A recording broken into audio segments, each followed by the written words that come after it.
Welcome back to Reform Thinking.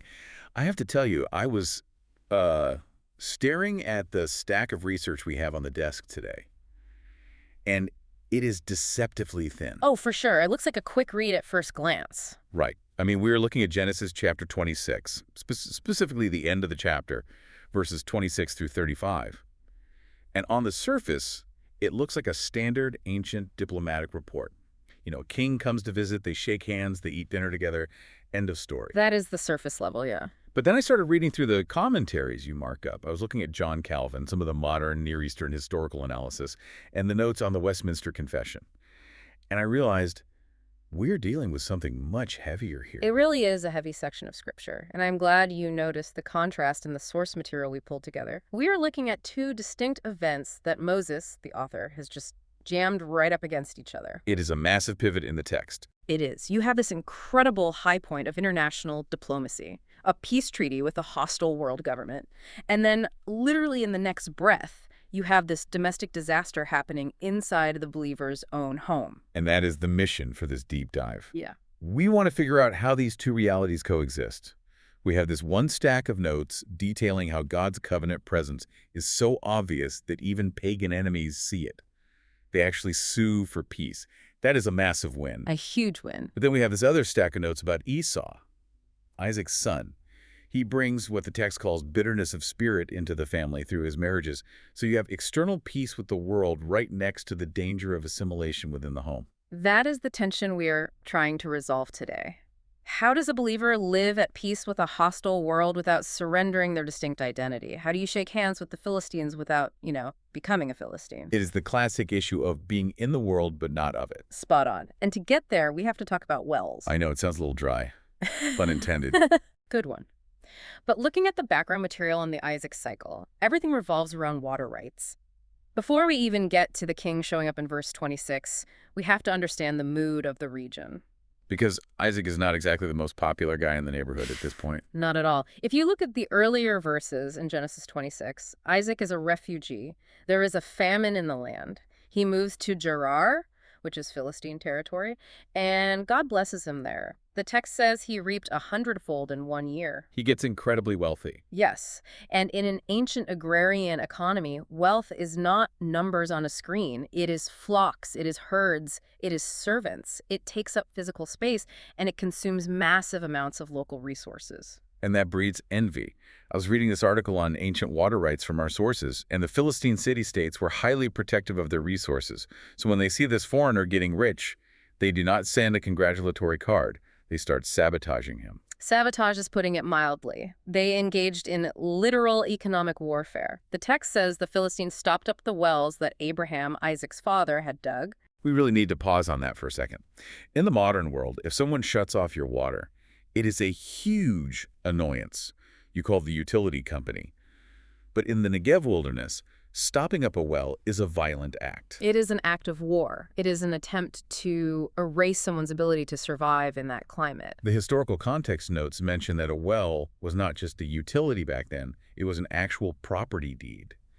If you dug the well and kept it open, you owned the land rights around it. Right. So by filling those wells with dirt, the Philistines are basically shredding his title deeds, they are erasing his father's legacy, and then Abimelech, the king, makes it official. He straight up evicts him. He tells Isaac, "Go away from us, for you are much mightier than we are." He kicks him out of the territory. And this is where Isaac's reaction is just so fascinating to me.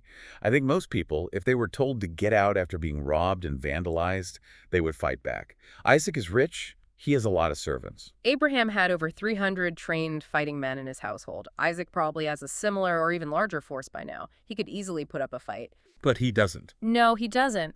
And this is where we see the unique character of Isaac shining through. He is often criticized by commentators as being too passive, but that completely misses the mark. He displays a very disciplined meekness. He just packs up and moves to the valley of Gerar. He moves and he digs a well. The local herdsmen fight him for it, so he names it Esek, which means contention, and he just moves on. He digs another well. They fight for that one too. And he names that one Sitna, which means enmity. Right. He keeps retreating, he keeps digging holes in the limestone, finding water, getting harassed by the locals, and walking away. It is a profound display of faith in ordinary means. He just digs and waits for God to make room. until he finally reaches Rehoboth, which means room or broad places. Yeah. He finds a place where they stop fighting him. But then he moves up to Beersheba. Which sets the stage for our main text today. He is at Beersheba. He has been pushed to the very edge of the territory. And in verse 24, God appears to him and reiterates the oath. He swore to Abraham. God says, I am with you. So Isaac settles down, and we see this triad of responses from him. He builds an altar, which is worship. He pitches a tent, which establishes his home. And his servants start digging another well, which is his provision. He is just minding his own business at this point, seeking God and surviving. And then scene 1 of our text kicks in. Isaac looks up from his tent, and who does he see coming down the road? The very guy who kicked him out. It is a shocking visual. Put yourself in Isaac's shoes for a second. You are sitting by your tent in Beersheba. You see a dust cloud on the horizon. And out of that cloud walks Abimelech, the king of Gerar. But he's not alone. No, he brought an entourage. I have the list right here. He brings Ahuzath, who is described as his advisor or friend, and Thekol, the commander of his army. Think about the diplomatic optics of that group. You have the head of state, you have the chief legal counsel or prime minister, which is Ahuzath, and you have the secretary of defense, Thekol. This is a high-level delegation. This is a formal state visit. They did not just pop over for a casual cup of tea. So I am Isaac. I see the guy who evicted me, the lawyer who drafted the eviction notice, and the general who enforced it. My heart rate is definitely going up. I am probably thinking they are coming to finish the job. That would be the logical assumption in the ancient Near East. But notice the power dynamic here. Usually the lesser party has to travel to the greater party to beg for favors or mercy. Right. But here, the king travels to the displaced refugee. The entire power structure has flipped upside down. Why would a king walk out to a shepherd's tent in the middle of nowhere? Yeah. It makes zero political sense. Is he scared of Isaac's men? He is absolutely terrified, but not of Isaac's army. He is terrified of Isaac's reality. And look at how Isaac handles it. He does not play the polite host. He initiates the conversation in verse 27. He says, "Why have you come to me, seeing that you hate me and have sent me away from you?" I love that response. He does not offer them a drink right away. He does not say, hey guys, it is all water under the bridge. He confronts them head on. You hate me. That is incredibly blunt. It is, and it teaches us a lot about biblical peacemaking. Real peace is not about pretending the past never happened. It is not this polite silence where everyone just smiles and ignores the elephant in the room. Isaac demands moral clarity. He puts the offense right on the table immediately. He is essentially asking, are you here to hurt me again? Because the last time we interacted, you treated me like an absolute enemy. And their response in verse 28 is the hinge of the whole section. They say, "We plainly see that the Lord has been with you." Let us look at the Hebrew there in the research notes. The phrase is rao rainu. It is a very emphatic construction. It literally translates to seeing, we have seen. So it is like saying, we really, really saw it. Yes. It implies a thorough empirical investigation. They are saying, Isaac, we have been watching you closely. We watched you leave Gerar. We watched you dig well after well. We saw our own people attack you and steal your water. And yet he kept surviving. More than surviving. He kept finding water. He kept growing richer. He did not die out there in the desert like he was supposed to. They looked at the data and they realized there is no natural earthly explanation for his survival. The only variable left is his God. Right. They recognize that Yahweh is actively fighting for this man. That is fascinating. They're openly acknowledging Yahweh. But I have a big question here. Does that mean they're converting? Are Abimelech and his general becoming believers? That is a crucial theological distinction we need to make based on the sources. No, they are not converting at all. This is recognition, not repentance. So they see the reality, but their hearts have not changed. Exactly right. They do not say, we see the Lord is with you, so please teach us how to worship him. They say, we see the Lord is with you, so please sign a legally binding paper promising not to destroy us. It is total self-preservation. It is classic political realism. They are afraid for their own skin. If God is fighting for Isaac and they try to fight Isaac, they know they will lose. I was reading John Calvin's commentary on this part, and he makes a brilliant point. He says that God often humbles the reprobate world by forcing them to acknowledge his grace upon the elect. Calvin is spot on there. They cannot deny the empirical facts of God's blessing, even if they absolutely hate the theology behind it. God forces them to see it. So they propose an oath. They say, let there be a sworn pact between us. between you and us, and let us make a covenant with you. And the terms they offer are so interesting. Oh, they're completely self-serving. They want Isaac to promise to do them no harm. And they justify it by saying, just as we have not touched you and have done to you nothing but good and have sent you away in peace. You really have to laugh at the revisionist history happening right there. Right. Nothing but good. You filled his family's wells with dirt. You stole his water supply in a desert. It is typical diplomatic spin. They are completely glossing over their own violence and economic warfare to secure a favorable treaty. They are framing their hostile expulsion of him as sending him away in peace. But look at Isaac's response to this lie. He does not argue the point with them. He does not bring up the well at Esek or Sitnah. No, he doesn't. He already named the sin when he said, you hate me. He knows exactly who they are. He knows they are lying to his face about the past. But he accepts the peace treaty anyway. Why? If he knows they're spinning the truth, why sign it? Because Isaac is trusting in the Lord, not in their moral character. He does not need Abimelech to be a perfect, honest person. He just needs him to be non-aggressive. He is leaving the justice part to God. Yes. And this brings us right into scene 2 from our outline, the covenant meal. Verse 30 says, so he made them a feast, and they ate and drank. Let us analyze this meal. Because in our modern culture, a business lunch is just a lunch. You eat a sandwich, you sign a paper, you leave. But in the ancient Near East, eating together is a highly formal legal ritual. It is incredibly significant in that culture. The Hebrew word for feast here is mishta. It implies a large drinking feast, a true celebration. In the ancient world, to break bread, and specifically to eat salt together, was to forge a binding bond of loyalty. So it is a covenant in itself. You cannot eat with a man and then go out and stab him. If you share a table, you share a life. It is an alignment. So when Isaac spreads this table, he is bringing these hostile, lying, fearful Philistine leaders into his own domestic sphere. He is offering them his hospitality. And this is where so many Reformed theologians see Isaac as a type or a foreshadowing of Christ. I want to hear more about that. Think about the parallels. Isaac is the promised son of the covenant. He has been rejected by the world. He has been mistreated and pushed out. And yet, when his enemies come to him in fear, he does not rain down fire and judgment on them. He feeds them instead. He prepares a table in the presence of his enemies. Quite literally, he makes peace. That is such a striking image. It immediately reminds me of Romans 5. While we were enemies, we were reconciled to God. We are the Philistines in this narrative, aren't we? We absolutely are. We come to God often out of fear of judgment. We come with mixed motives. We come having been hostile to his laws. And Christ, the true promised Son, invites us to the table. He sheds his blood to make a covenant of peace with us. That is a beautiful connection. So they eat the feast, they drink, and the next morning they rise early and swear the oath to one another. The Hebrew word there is shaba, to swear an oath. And then Isaac sends them away in peace. It feels like a very happy ending. The external threat of the Philistines is completely neutralized. But Moses does not end the story there. We have a postscript to this treaty that is absolutely vital for understanding Reformed theology, specifically regarding the doctrine of providence. Look at verse 32. It says, that same day Isaac's servants came and told him about the well that they had dug and said to him, we have found water. That same day, the timing there is not an accident. Moses wants the reader to see the direct correlation. Isaac signs the treaty for political peace, and immediately God provides the water for physical life. It is like a divine stamp of approval on his peaceful conduct. It is God's amen to the whole situation. But think about what this means for Isaac's actual tangible security.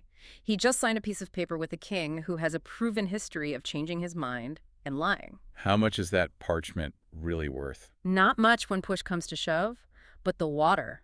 The water is real, sustaining security in the desert. I see what you're saying. God is showing Isaac, you can have the diplomatic treaty, that is fine, but do not put your ultimate trust in the treaty or in Abimelech. Trust in me. I am the one who actually provides the water from the rock. This is chapter 5 of the Westminster Confession of Faith in vibrant action. The confession teaches that God is the first cause of all things, but he works through second causes. Let us break that down for the listener, first and second causes. God is the sovereign first cause. He uses the political treaty, a second cause, to stop the Philistine harassment. At the very same time, he uses the geology of the Negev, another second cause, to provide the water. He is governing the fickle hearts of pagan kings and the hidden flow of underground aquifers simultaneously. All to preserve his covenant servant. Right. And so Isaac names the place Beersheba, which means the well of the oath. It has a double meaning. It points to the earthly oath with Abimelech, yes, but fundamentally it points backward to the eternal oath God made to Abraham in this exact same spot in Genesis 21 and now to Isaac. The very geography becomes a permanent testimony to God's faithfulness.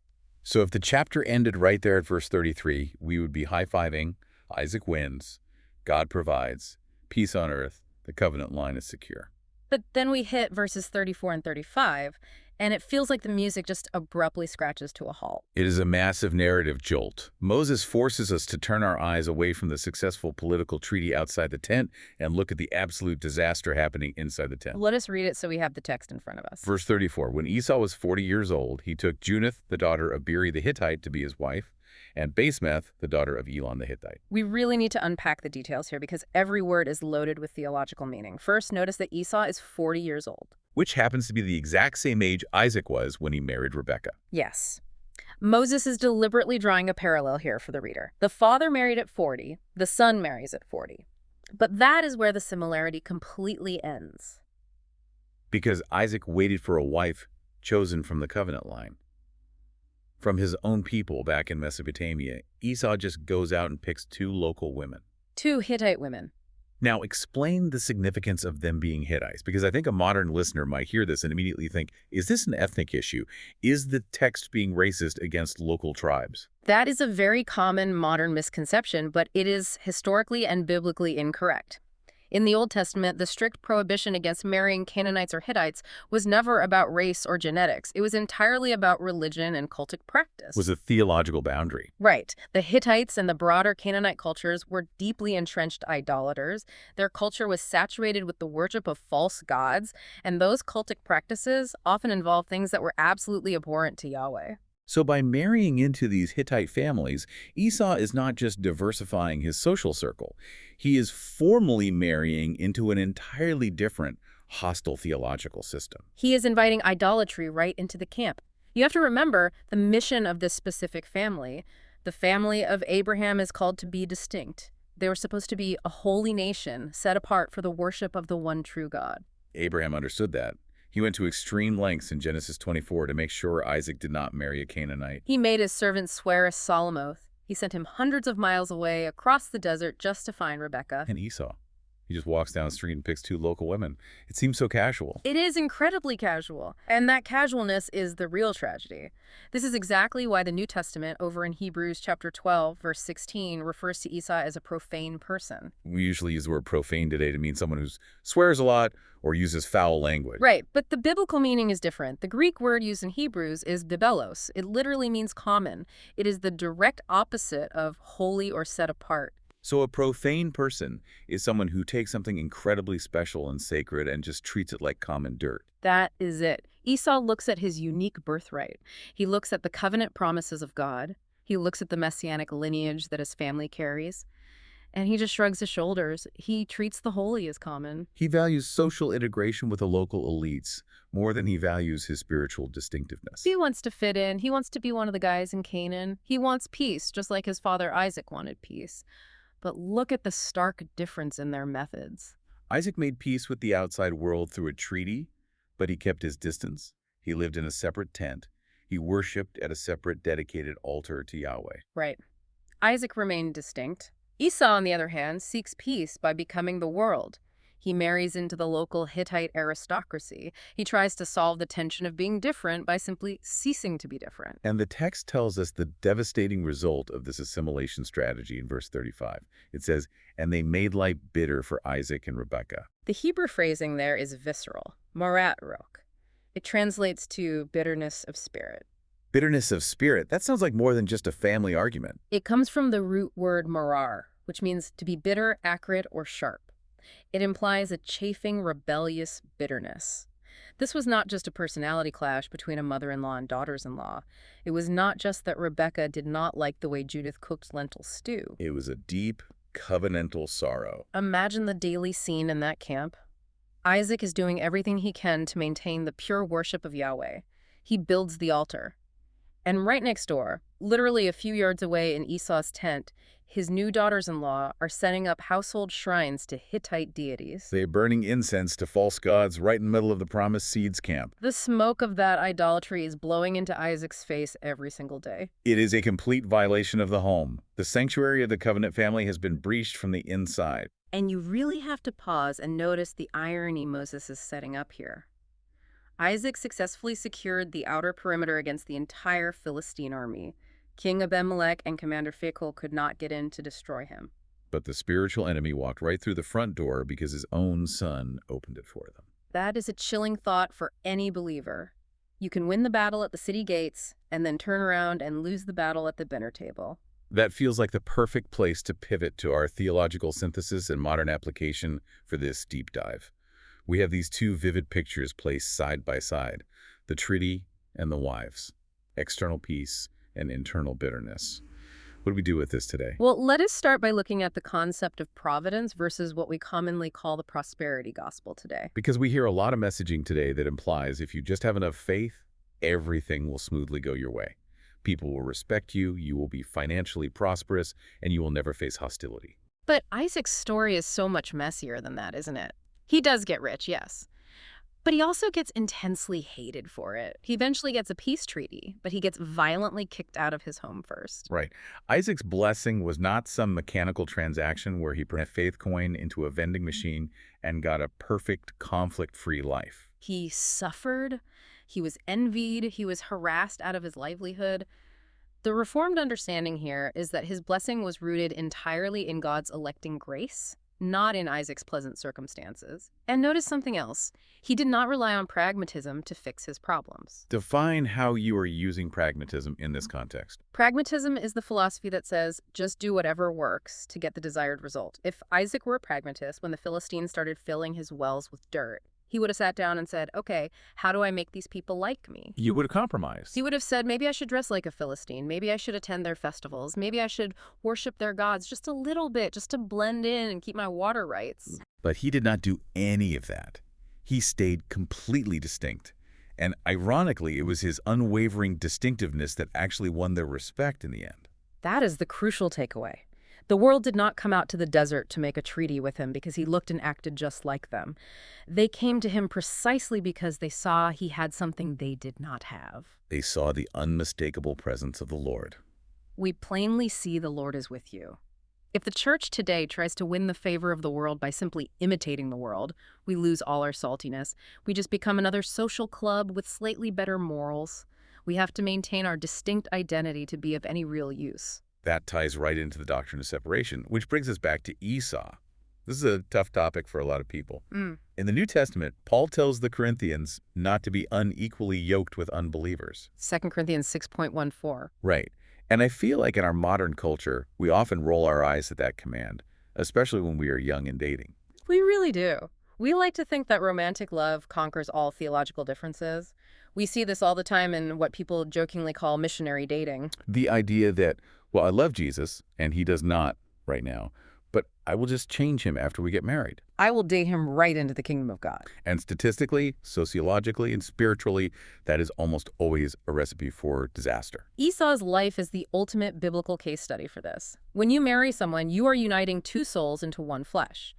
If your soul is fundamentally tuned to worship Yahweh and your spouse's soul is tuned to the world or to a false religion, there is a constant grating dissonance. It brings morat ruach, that bitterness of spirit. It is unavoidable. It is not just about having petty arguments over where to go on Sunday morning. Yeah. It is about the fundamental underlying direction of your entire life. You cannot have deep, unified fellowship in a marriage if your ultimate defining loves are completely different. You can't. Esau chose the immediate fleshly gratification of romance and social acceptance over the long-term stewardship of the Holy Covenant line. He was profane. He traded eternal significance for temporal comfort. I really want to touch on the parenting aspect of this narrative too, because as a parent, reading this text just breaks my heart for Isaac and Rebekah. It is a devastating reality for them. They were faithful people, mostly faithful with some flaws, but they worshiped the true God. They clearly taught their kids the family history. They lived in the presence of God. And yet Esau still made these disastrous choices. This is a vital point for understanding the sovereignty of God in election. Isaac and Rebekah had twin boys, Jacob and Esau. They grew up in the exact same tent. They heard the exact same prayers from their father. They saw the exact same providential miracles out in the desert. And yet one son becomes the carrier of the divine promise, and the other son becomes a profane man who marries idolaters. That is a terrifying reality for any parent to face. But I guess, in a way, it is also freeing. It is what you might call a severe mercy. It reminds us that salvation is not genetic. Grace does not run in the bloodstream. It is not the guaranteed result of implementing perfect Christian parenting techniques. You can do everything right, and your child still makes their own free choices. Because salvation is entirely of the Lord. God will have mercy on whom he has mercy. So if there is a listener tuning in right now who is grieving over a child who is making those Esau choices, maybe marrying outside the faith or walking away from the church entirely, what is the word of encouragement for them from this text? The word is this: trust in the God of Beersheba. You cannot save your children's souls. Only God's sovereign spirit can do that. Isaac and Rebekah felt intense grief. The text is brutally honest about that. They were bitter in spirit. But they did not stop worshiping. No, they did not dismantle the altar of Yahweh just because their son rebelled. They kept trusting the promise of God, even when the immediate next generation looked incredibly shaky. We also need to talk about the balance of grace and truth that Isaac demonstrated with Abimelech. I feel like in our highly polarized culture today, we are constantly told we have to pick one side or the other. We are told you are either a truth warrior who blasts everyone with the facts and takes no prisoners, or you are a grace stealer who never confronts anyone about anything. Isaac totally dismantles that false dichotomy. He is absolutely truthful. He looks the king right in the eye and says, "You hate me." He navels the sin out loud. He does not gaslight himself into thinking the abuse did not happen. He demands accountability. But then, right after that, he feeds the man. He throws him a feast. He shows incredible grace. He confronts the sin boldly, but he does not retaliate against the sinner. That is such a rare combination today. He is non-retaliatory, but completely honest. A lot of what we call peacemaking in the church today is actually just peace faking. It is avoidance. You just smile and pretend nothing is wrong to keep the temperature down. But true peacemaking is hard, dirty work. It involves direct confrontation, it requires confession of the truth, and then, and only then, it moves to reconciliation. You have to be willing to go through the messy, uncomfortable, why are you here conversation before you can get to the feast. So as we wrap up this deep dive into chapter 26, let us look at the big picture. We have seen Isaac, the vulnerable refugee. We have seen Isaac, the bold diplomat. And we have seen Isaac, the grieving father. What is the core thing you want the listener to walk away with today? I think it comes down to the dual nature of our Christian calling in a fallen world. On one hand, we are called to boldly trust providence for our safety. Just like Isaac trusted God for the water in the desert, we do not need to panic, and we do not need to manipulate our circumstances. God will provide the well when we need it. Right. But on the other hand, we are simultaneously called to exercise strict vigilance for our purity. We cannot afford to be passive about holiness inside our own homes. Trust providence for safety, but exercise vigilance for purity. That is the massive takeaway here. And I would leave the listener with one final image to chew on as we close, the image of the table. We talked earlier about Isaac spreading a feast for his enemies. Right, as a type of Christ. Every time we gather for the Lord's Supper, we are sitting at a table spread by the ultimate Prince of Peace. We were the hostile enemies, we were the Philistines, and he fed us with his own body and blood. He made the covenant with us. Now, the provocative question for all of us is this: do we actually value that table? Or are we acting like Esau today? Are we willing to trade the eternal birthright of that table for the temporary pottage of worldly acceptance? Are we trying to feast with the idolatrous culture and feast with Christ at the exact same time? We cannot do it. We have to choose which table defines us. That is a heavy question to end on, but a necessary one. Are we selling out our distinctiveness for a cheap temporary peace? It's definitely something to think about as you go through your week. For sure. This has been a deep dive into Reformed thinking. We will catch you on the next one. Grace and peace to you all.